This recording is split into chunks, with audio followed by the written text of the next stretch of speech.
심리학자 에릭 프롬은 그의 책 사랑의 기술에서 인간에게 가장 필요한 것은 고독을 극복하고 홀로됨의 감옥을 벗어나는 것이라고 했습니다. 이 필요가 채워지지 않으면 사람은 결국 미치게 된다, 이렇게 기록을 했습니다. 홀로됨의 감옥을 벗어나는 일이 무엇입니까? 내 곁에 사람이 있어야 된다는 거예요. 내 곁에 사람이 없으면 사람은 살 수 없다. 다시 말해서 사람은 우정이나 사랑의 관계 속에서 위로와 안정감을 얻고 서로에게 무너지지 않는 버팀목이 되어야 살 수 있는 겁니다. 그래서 사람은 이런 사랑의 관계가 너무나 절실한 나머지 그런 대상이 없을 때는 환상이라도 만들어내려고 합니다. 오래전에 톰 행크스 주연의 캐스트 어웨이라는 영화가 있었습니다. 페덱스 그 직원이었던 그가 어느 날 비행기 추락 사고로 인해서 간신히 무인도에 상륙하게 됩니다. 거기에는 아무도 살지 않았고 비행기 잔해를 찾던 중에 배구공 하나를 발견하게 됩니다. 톰 행크스는 그 배구공에다가 사람의 얼굴을 그려놓고 윌슨이라는 이름을 붙여줍니다. 사람의 얼굴이 그려진 배구공은 톰의 가장 절친한 친구가 되었고 그 고독한 혼자만의 시간을 그렇게 견뎌낼 수 있게 해줍니다. 이 이야기는 한국 영화 김씨 표류기에도 등장합니다. 사회 부적응자로 매번 실패를 거듭하던 김씨는 2억이라는 엄청난 빚을 지고 삶을 포기해버리고 한강 다리 위에서 그만 뛰어내립니다. 그림 바꾸어 주실까요? 그런데 정신을 차려 보니까 한강의 밤섬이라는 곳에 떠밀려와 있었습니다. 죽으려고 해도 죽으려고 뛰어내렸는데 죽지도 못하고 입었던 정장은 다 젖어버리고 엉망진창이 됩니다.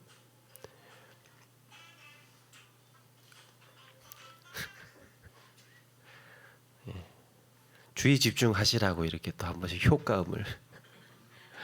휴대폰 배터리는 간당간당하게 또 한두 통 정도 할 수 있을 정도로 남았습니다. 이 김 씨가 이제 119에다 전화를 하죠.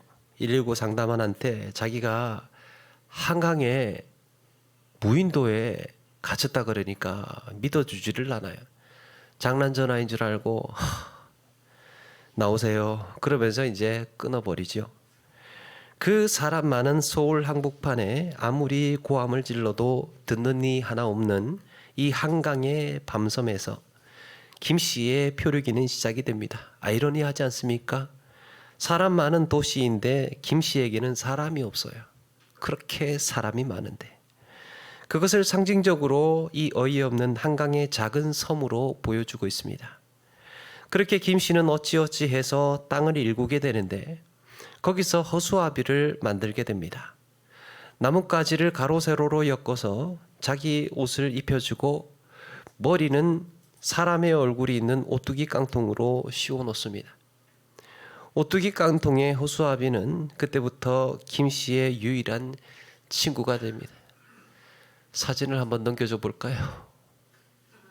그런데 이 허수아비는 친구가 갖추어야 할 매우 중요한 덕목을 갖고 있습니다. 김 씨가 밤이고 낮이고 무슨 얘기를 해도 웃으면서 다 받아줍니다. 허수아비는 김 씨를 비난하거나 불평하지 않습니다. 다 들어줘요. 무조건 다 들어주고 수용하고 받아줍니다. 무슨 이야기를 털어놓아도 허수아비한테는 안전합니다. 뭔 이야기를 해도. 김 씨는 이 깡통 친구가 있어서 외롭지가 않습니다. 이렇게 사람은 관계 맺는 사람이 없을 때 그 대상을 만들어서라도 괜히 말을 걸고 관계를 맺는 존재예요. 어떻게든 누군가 나를 이해하고 나를 수용해 줄 수 있는 관계를 만나고 싶은 겁니다. 하버드 의과대학에서 굉장히 큰 프로젝트를 진행했다고 합니다. 75년간 수백 명의 사람들을 대상으로 만족스러운 인생을 사는 데 있어서 가장 중요한 요소가 무엇인가 연구를 했답니다. 그러니까 인간의 삶에 있어서 만족한 삶을 살려면 어떤 인생을 살아야 되나 한번 연구를 해보았답니다. 75년이라는 오랜 시간 동안 추적을 하고 만족스러운 인생을 사는 데 있어서 가장 중요한 요소는 사랑의 관계라는 결론을 내렸다고 합니다. 그 사람이 사랑하는 사람이 있고 사랑받는 관계가 있으면 사람은 만족스러운 인생을 산다는 거예요. 크게 성공하고 많은 것을 가지고 뭔가를 이렇게 일구어내는 것보다도 사랑하는 사람이 있고 사랑받는 사람이라면 그 사람은 만족한 인생, 후회 없는 인생을 살았다라고 결론을 내렸습니다. 이 연구의 책임자는 논문의 마지막에 이 한마디로 끝을 맺습니다. 행복은 사랑이다. 논의 끝. 사랑하는 여러분, 하나님은 인간을 이렇게 사랑의 관계 속에서 살도록 지으셨습니다. 하나님이 그렇게 살도록 지으셨던 거예요. 사랑하도록, 사랑받도록. 그러니까 아무리 연구를 해보아도 이 결론 그 밖을 또 다른 것을 찾을 수가 없는 거예요. 아무리 연구를 해봐도. 그렇다면 우리는 어떻게 이런 사랑의 관계에서 위로를 받고 안정감을 누리면서 살 수 있을까? 우리는 여러 가지 형식적인 관계 속에서 살아갑니다. 예를 들면 가장 기본적인 단위인 가족이라는 형식적인 관계. 가족이라는 형식이 있죠. 회사, 학교, 동문회, 향후회 뭐 이런 등등의 형식적인 관계 속에서 살아갑니다. 여기에는 가족처럼 내 뜻과는 상관없이 소속이 되는 조직도 있고 때로는 내가 필요해서 자발적으로 가입을 하고 소속이 되기도 합니다. 그런데 소속만 된다고 해서 다 만족이 되는 것은 아니죠. 소속한다고 해서 해결되는 문제가 아닙니다. 모든 관계 공동체는 서로의 가치관이 다르고 마음이 다르기 때문에 여러 가지 복잡한 마음들이 얽혀 있습니다. 여러 가지 밀당이 있고 거기에 정치가 있고 공동체 속에서는 여러 가지 그런 역학이 얽혀 있습니다. 그러다 보니까 때로는 마음에 들지 않아도 자기 필요에 의해서 남아있기도 하고 서로 마음을 열지 않고 그냥 피상적인 이야기만 하게 되는 내 안에 깊이 자리하고 있는 염려와 근심, 정말 해결해야 하는 인생의 과제들은 풀지 못한 채 그냥 끊임없이 그 공동체 안에서 곧돌기만 하는 거죠. 그런데 오늘 말씀에 소개되고 있는 초대교회 공동체는 친밀하고 깊이 있는 관계를 위해서 매우 중요한 내용을 소개하고 있습니다. 오순절 성령 강림 이후에 베드로의 설교를 들은 사람들은 회개하고 세례를 받습니다. 이들은 믿음의 공동체가 되어서 교회라는 것을 형성하게 됩니다. 그런데 이전까지만 해도 보이지 않았던 모습이 드러나고 있습니다. 사도들이 예수님의 제자로 있을 때까지만 해도 말하자면 제자 공동체 거기에만 있을 때까지만 해도 그들은 아직 세상의 가치를 벗지 못하였습니다. 그래서 때로는 명예욕에 누가 더 큰 자냐, 누가 더 좋은 자리에 앉을 거냐, 이런 명예욕에 또 누가 더 많이 얻을 것이냐, 소유욕에 때로는 이기심이나 교만 때문에 서로 시기하기도 하고 미워하기도 하고 다투고 갈등하는 이런 미숙한 공동체였습니다. 그런데 이들에게 성령께서 임하시고 회개하고 그리스도의 몸된 공동체로 거듭난 후에는 이전과는 차원이 다른 관계의 모습을 보여주고 있습니다. 그렇게 사도들은 진리의 복음을 깨닫고 성도들을 그렇게 가르치게 되는데 사도행전 2장 42절의 말씀 보니까 그들이 사도의 가르침을 받아 서로 교제하고 떡을 떼며 오로지 기도하기에 힘쓰니라 라고 했습니다. 이들의 교제는 사도들의 가르침에 따라서 나누게 되는 교제예요. 어떻게 친밀한 관계를 맺어야 됩니다. 어떻게 서로 교제를 해야 됩니다. 이런 걸 배웠어요. 그래서 성도들이 그렇게 배운 대로 서로 교제를 하고 있었다는 말이에요. 그냥 서로 교제를 나눈 것이 아니고 사도의 가르침을 받아서 그 가르침에 따라서 교제를 하였다. 사도들의 가르침이 무엇입니까? 예수님께 배운 내용들이, 예수님께서 너희들은 어떤 관계가 되어야 한다, 어떻게 서로 살아야 한다라는 것을 배웠어요. 우리에게는 하나님의 말씀인 성경을 말합니다. 그 성경의 가르침을 따라서 배운 대로 교제를 하였다. 사도들의 가르침, 즉 하나님의 말씀에 의존해서 초대교회 성도들은 어떤 관계 공동체를 세워갔을까? 44절에 보니까 믿는 사람들이 다 함께 있어 모든 물건을 서로 통용하고 또 재산과 소유를 팔아 각 사람의 필요에 따라 나눠주며 라고 했습니다. 여기서 우리가 주목해 보아야 할 것은 다 함께 있어 라는 거예요. 믿는 사람들이 다 함께 있어 라는 표현이 이게 뭐가 특별하냐?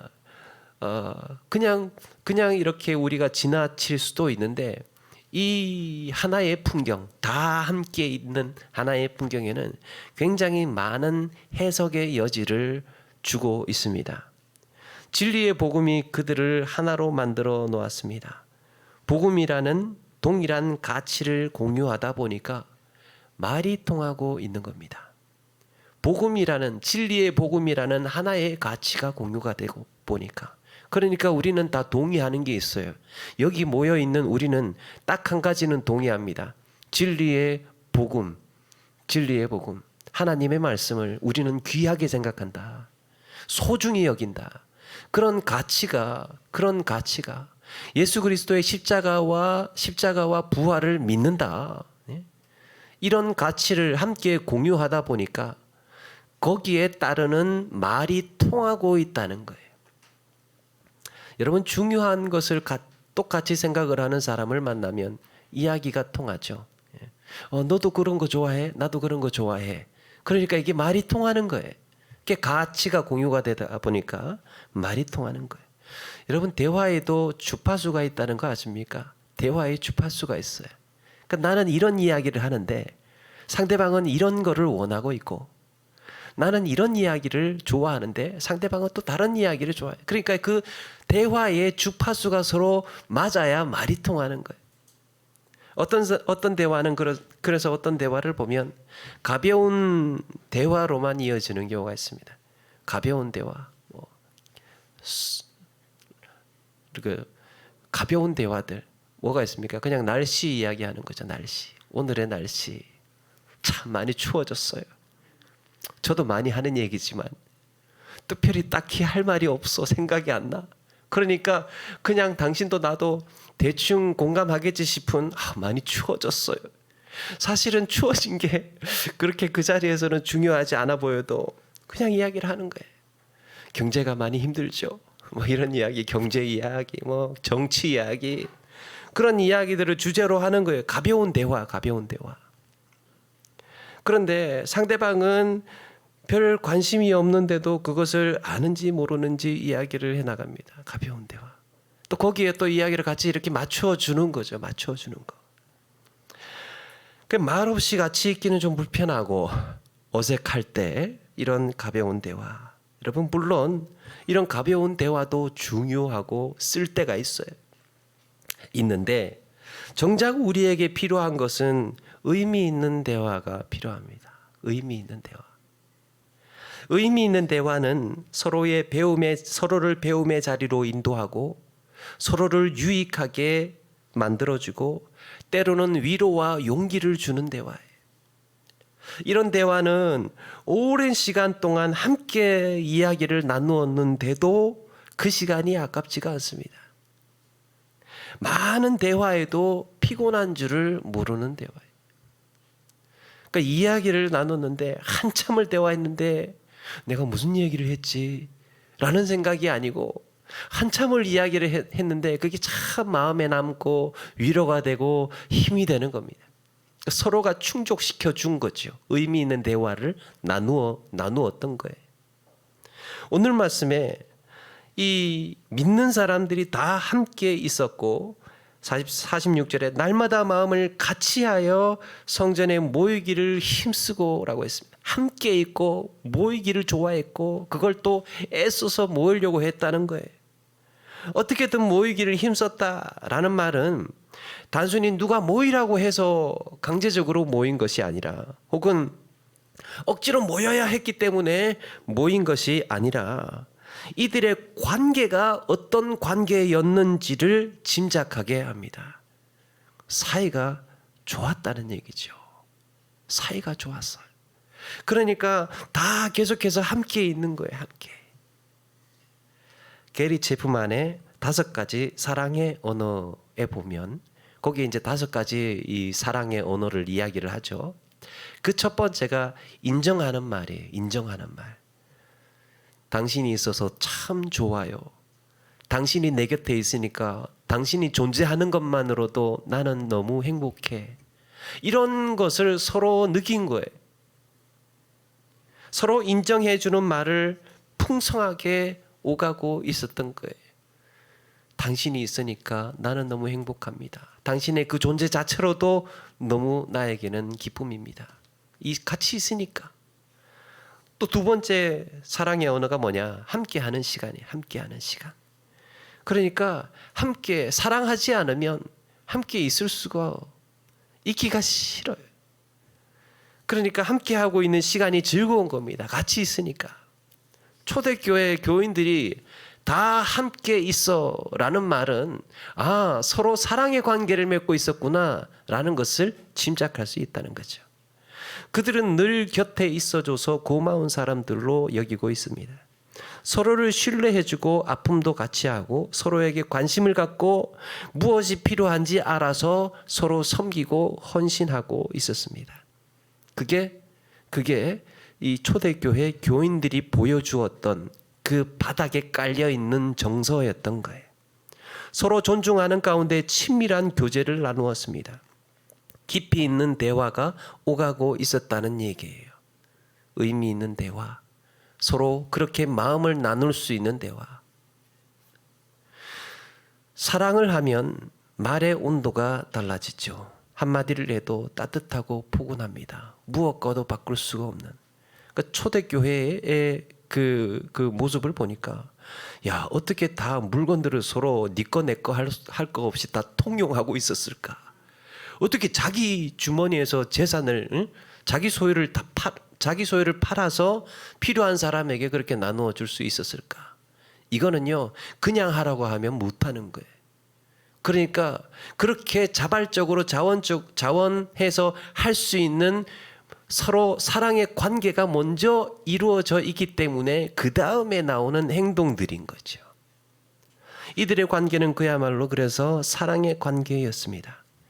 고린도전서 13장에는 이런 사랑의 특징을 나열하고 있는데 이렇게 말씀합니다. 우리가 잘 알고 있는 사랑은 오래 참고 사랑은 온유하며 시기하지 아니하며 자랑하지 아니하며 교만하지 아니하며 무례히 행하지 아니하며 자기의 유익을 구하지 아니하며 성내지 아니하며 악한 것을 생각하지 아니하며 이런 시각으로 초대교회에서 보여준 모습을 들여다보게 되면 이들의 관계가 어떠했는지 분명히 더 선명하게 드러납니다.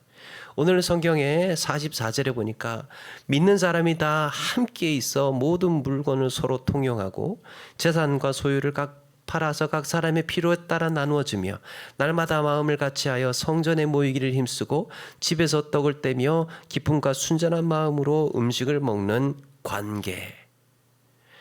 바로 사랑의 관계로 모인 공동체였습니다. 사랑의 관계로 모인.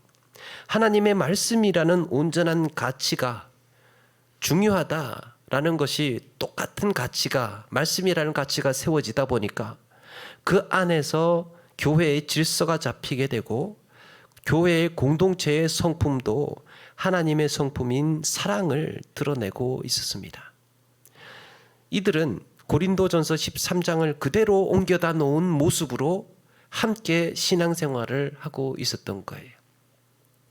그야말로 이들은 그리스도와 연합한 그리스도의 몸이 되어 있었습니다. 그들의 체질, 그들의 성품, 그들의 성향, 중요하게 여기는 것, 또 무엇이 필요한지를 이런 것들이 다 서로 이야기가 통하고 있었다는 거예요. 정말 사람이 살다가 말 통하는 사람 만나면 얼마나 반가운지 몰라요. 말이 통하는 사람이 응? 다 진짜 당신이 내 이야기를 아는구나. 내 마음을 아는구나. 그래가지고 말이 통하는 사람을 만나면 막 때로는 눈물이 날 때도 있어요. 반가워서. 2023년에 가정교회를 재편하면서 우리 교회의 본질은 무엇인지 다시 나누고 싶었습니다. 물론 우리 역시 우리의 가정교회가, 우리의 교회가 아직 완벽한 그런 사랑의 공동체는 아니라 하더라도 최소한 충분히 우리 모두가 여기에 공감하고 꿈꾸는 교회인 줄로 믿습니다. 그런 것을 바라잖아요. 원래 초대교회에서 보여주었던 그런 교회를, 아름다운 교회를 만들어 가야겠다. 여기에는 공감하지 않습니까? 특별히 가정교회는 이런 사랑의 관계를 가장 효과적으로 구현할 수 있는 공동체입니다. 기본 단위. 가정교회는 하나님의 말씀을 최고의 가치로 두고, 말씀을 최고의 가치로 두고 그리스도 안에서 서로 연합합니다. 서로가 한 몸인 것처럼 보다 친밀한 소속감을 느끼게 해줍니다.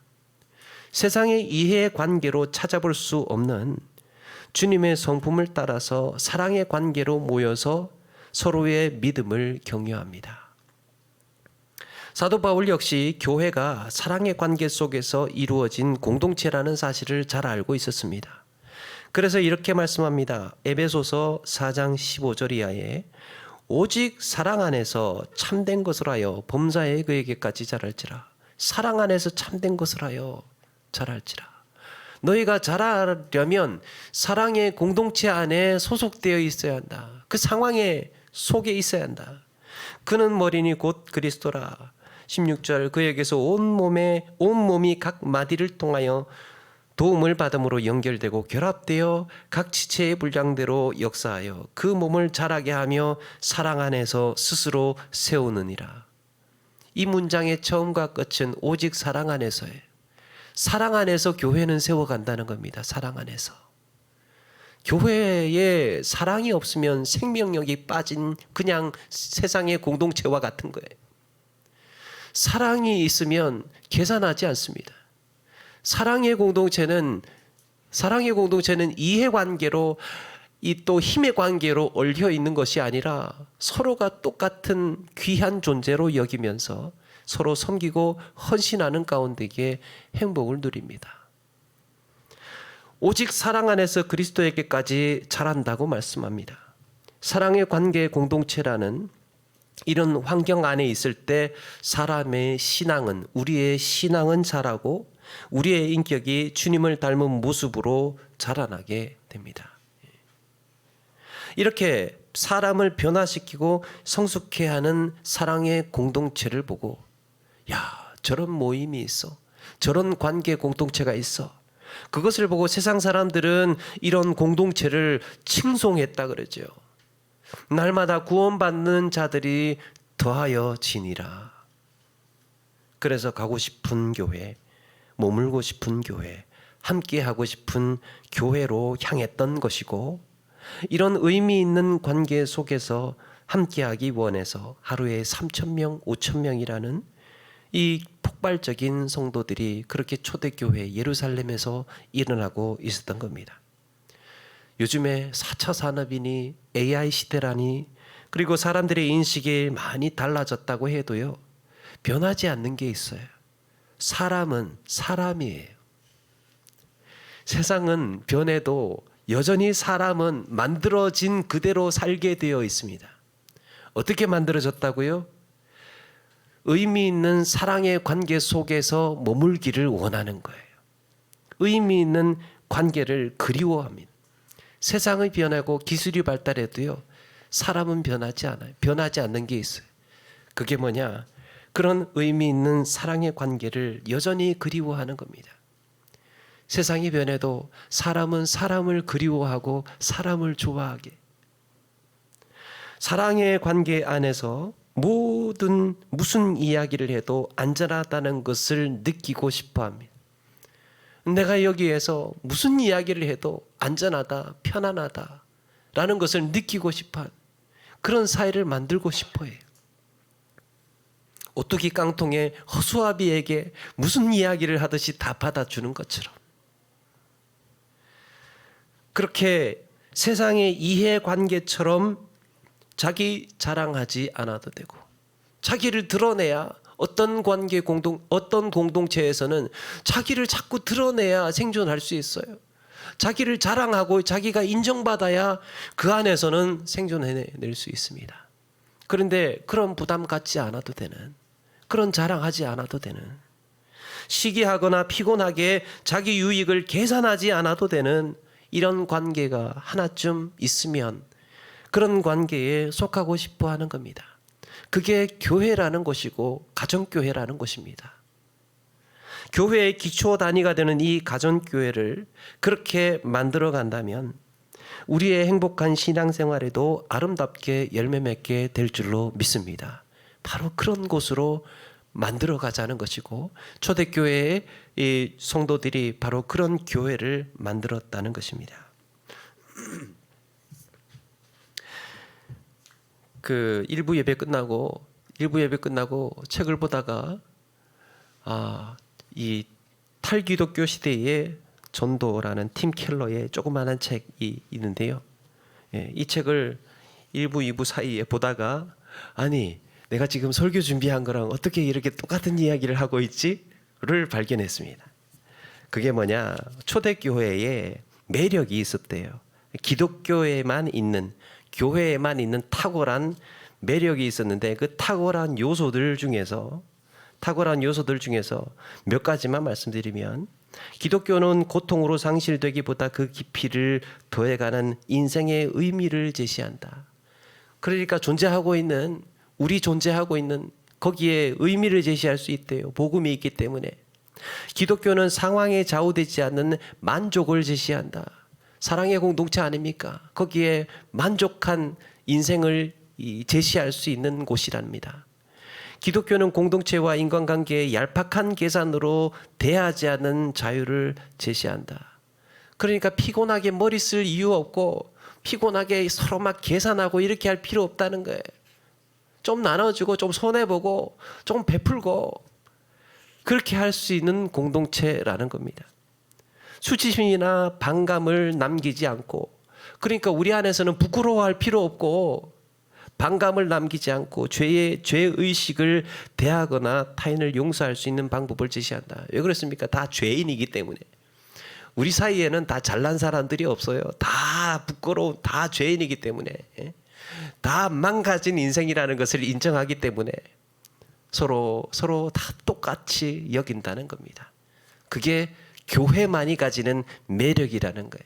세상에서 찾아볼 수 없는 그런 공동체를 만들어가면 만들어갈수록, 그러니까 성경에서 제시하고 있는, 말씀하고 있는 교회를 만들면 만들수록 우리는 행복해지게 되는 거죠. 그런데 그런 공동체를 세상에서나 볼 수 있는 관계들로 만들어가면 만들어갈수록 불행해지는 거죠.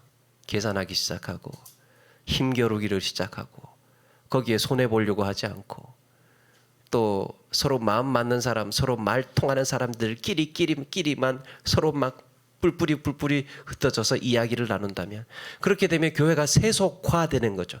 세상의 모임이나 단체나 다를 바 없는 교회가 되어버리는 거죠. 그러면 그때부터는 교회가 행복하지 않습니다.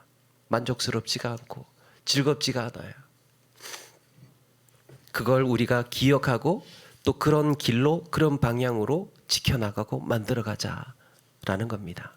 그래서 가정교회는 신앙의 양육이라든지 재생산, 전도의 사역을 할 수 있는, 그러니까 서로 좋아하고 서로 그렇게 함께 하다 보니까 이제 할 수 있는 일이 생기는 거예요.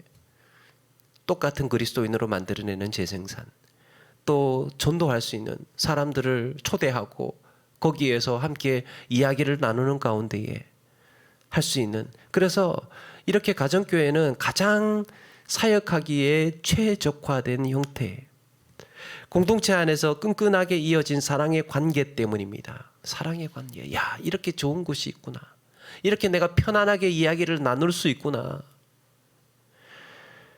그렇게 끈끈하게 이어진 사랑의 관계. 교회 역사에 위대한 스승이라 불리는 어거스틴이라는 사람이 있습니다. 어거스틴이 이런 말을 했습니다.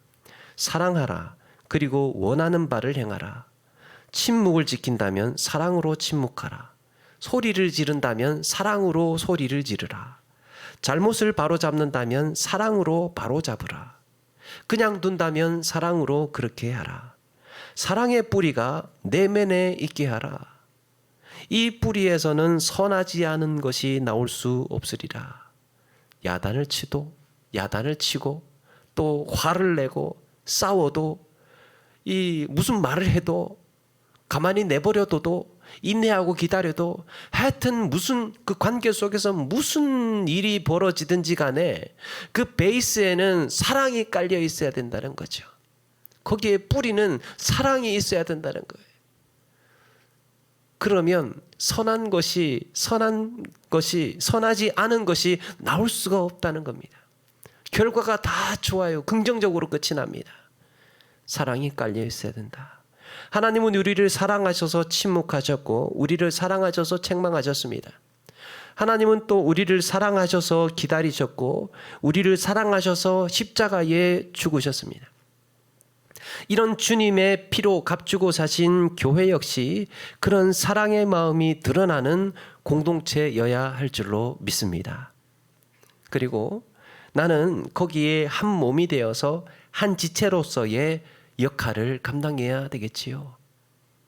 언젠가 주님께서 시몬 베드로에게 이렇게 물으셨습니다. 요한의 아들 시몬아, 네가 이 사람들보다 나를 더 사랑하느냐?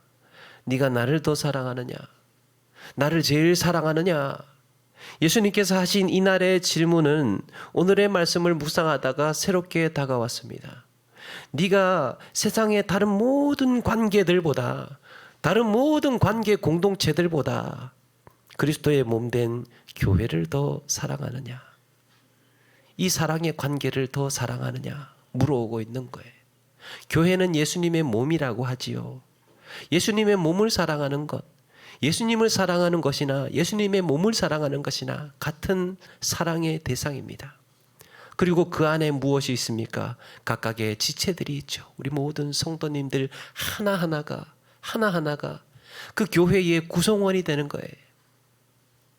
그러니까 우리의 형제를 사랑하는 것은 곧 주님을 사랑하는 것이나 마찬가지입니다. 네, 그래서 사랑의 관계로 이어진 우리 각각의 지체들을 이렇게 내 몸과 같이 사랑하느냐? 세상의 모든 관계들이 있는데 그 모든 관계 공동체들보다 너희들 형제들, 너희들 지체들을 그렇게 사랑하는지를 물어오고 있는 거죠.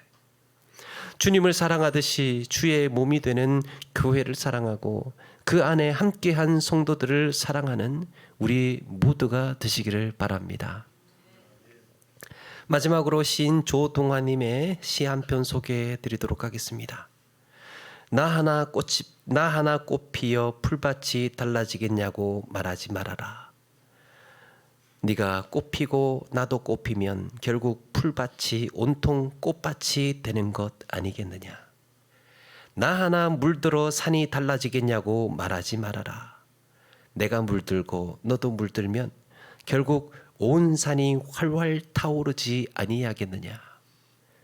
한 사람이 꽃 핀다고 해서, 한 사람이 물든다고 해서 그게 무슨 의미가 있느냐라고 말하지 말라는 거예요. 너와 내가 하나가 되어서 꽃이 피고 물이 든다면 그곳이 꽃밭이 되고 활활 타는 아름다운 가을의 산이 된다는 거죠. 사랑하는 여러분, 나 하나쯤이야 라는 말이 모든 무너짐의 시작이에요. 나 하나쯤 안 변한다고 어쩌려고, 나 하나쯤 그냥 이렇게 좀 눈치만 보고 추위만 이렇게 지켜보다가 상황 봐서 내가 움직여야지, 이런 마음을 각각 그렇게 다 생각을 하고 있다면 어떻게 되겠습니까? 반대로 그래, 나 하나부터 먼저 시작을 하자, 나부터 시작을 하자 하는 것이 모든 아름다움의 시작이라는 거죠. 나 하나는 분명 작은 하나예요. 나 하나 꽃핀다고 해서 풀밭이 꽃밭이 되지는 않습니다. 그러나 하나하나가 모여서 꽃으로 피어난다면 풀밭은 서서히 꽃밭이 되어갈 것입니다.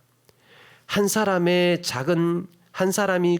그 꿈은 작은 것이지만, 한 사람이 꾸는 꿈은 작은 것이지만 10사람이 같은 꿈을 꾸면 그것은 길이 된다고 합니다. 10사람이 꾸면 길이 된대요.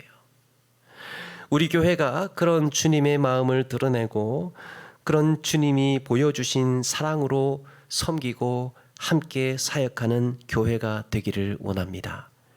무엇보다도 내가 먼저 변하는 것이 가족이 변하고 교회가 변하고 세상이 변하는 그런 시작이라는 것을 기억하시고, 우리 아름다운 교회, 행복한 교회, 세상 사람들이 함께하고 싶은 이런 매력적인 교회 회복을 위해서 그렇게 교회의 길을 열고 주님과 함께 달려나가시는 저와 여러분 되기를 주의 이름으로 축원합니다.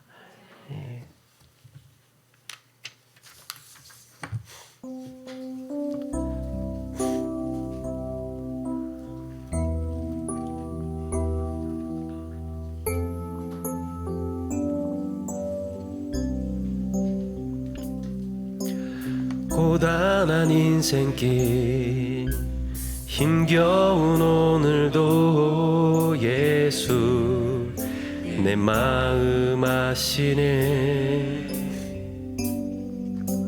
지나간 아픔도 마주할 세상도 예수 내 마음